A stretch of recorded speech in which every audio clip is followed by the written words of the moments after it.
Kilalanin ng bagong love team na Andres Mulak at Ashtin Olviga na sisikat sa 2025. May bagong kakikiligan ng mga fans ngayong 2025 at magtatambalan sina Andres Mulak at Ashtin Olviga sa kanilang first leading role sa palabas na mutya ng Section E. Very promising ang love team ng dalawa dahil sa chemistry nila at tinagurian silang Jayfer ng kanilang fans base sa character nila sa palabas. Mismo si Andres ay kinikilig sa love team nilang dalawa at excited siya nang malaman na si Ashtin ang ka-love team niya.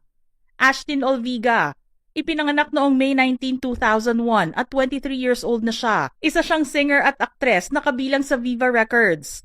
Kabilang din siya sa girl group na UGG P-Pop Generation at Litz. Pagdating naman sa pag-arte, nagkaroon siya ng mga minor role sa palabas na Miss Granny at Will You Be My Ex. Nagkaroon siya ng major role sa The Ship Show noong 2023. Ngayon ay may leading role na siya sa palabas na mutya ng Section E. Andres Mulak, ipinanganak noong November 5, 2001 at 23 years old na siya. Anak siya ni Aga Mulak at Charlene Gonzalez.